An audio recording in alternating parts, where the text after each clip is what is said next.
అందరికీ నమస్కారం అండి. అన్న 10 నిమిషాలు అన్న మళ్ళీ మాట్లాడినవారు అన్న 1 నిమిషం. అందరికీ నమస్కారం అండి. ఇక్కడికి వచ్చిన ప్రేక్షకులకి, మీడియా మిత్రులకి చాలా థ్యాంక్స్ అండి. అండ్ ఈ సినిమా గురించి బేసిక్గా అందరికీ నేను థ్యాంక్స్ చెప్పాలి. సుబ్బు గారు నన్ను పిలిచి యూట్యూబ్లో చూసి నాకు అవకాశం ఇచ్చారండి.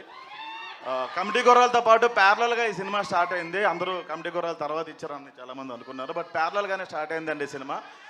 అలాగే అల్లరి నరేష్ గారి గురించి చెప్పాలి అంటే ఆయన చాలా వైవిధ్యమైన పాత్రలు ఎప్పటికప్పుడు మనకు చేస్తూ షాక్ ఇస్తూనే ఉన్నారు. నేనుతో ఆయన అలాంటి వాటికి నాంది పలికారు కాబట్టి నాంది తర్వాత తీశారు ఆయన. ఇప్పుడు ఊరమాస్ బచ్చలమల్లితో డిసెంబర్ 20 తారీఖున మన ముందుకు రాబోతున్నారు. ఓ ఫిల్టర్లెస్ వేలో ఎలా ఉంటాడో బచ్చలమల్లి అలా ఉంటాడో డిసెంబర్ 20ని మీరు చూస్తారు. అల్లరి నరేష్ గారిలో ఇంకో కోణం. థ్యాంక్ యూ సో మచ్ అన్న. చాలా నేర్చుకున్నాను నేను ఎలా ఉండాలి. నేను ఇండస్ట్రీలో ఇప్పుడిప్పుడే నడకలు నేర్చుకుంటున్నానండి. నాకన్నా ముందు గుడ్డు ఉంది, బ్యాడ్ కూడా ఉంది. నాకన్నా ముందు నా మాట వెళ్ళిపోతుంది కాబట్టి ఇప్పుడిప్పుడే నేర్చుకుంటున్నాను నడకలు నేను. So thank you so much అండి. మీడియా వాళ్ళు చాలా సపోర్ట్ చేస్తున్నారు మా అందరికీ. థ్యాంక్ యూ అన్న. Thank you so much. Thank you Raju గారు అండ్ థ్యాంక్ యూ సుబ్బు గారు. థ్యాంక్ యూ అన్న. థ్యాంక్ యూ అండ్ రాజేష్ గారు.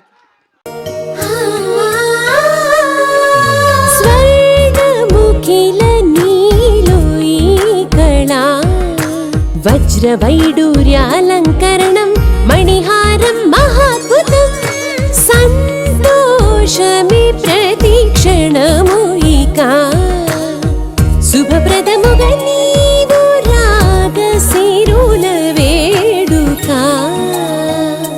సంతోషం ప్రతిక్షణం మానిపల్లి జ్యువెలర్స్.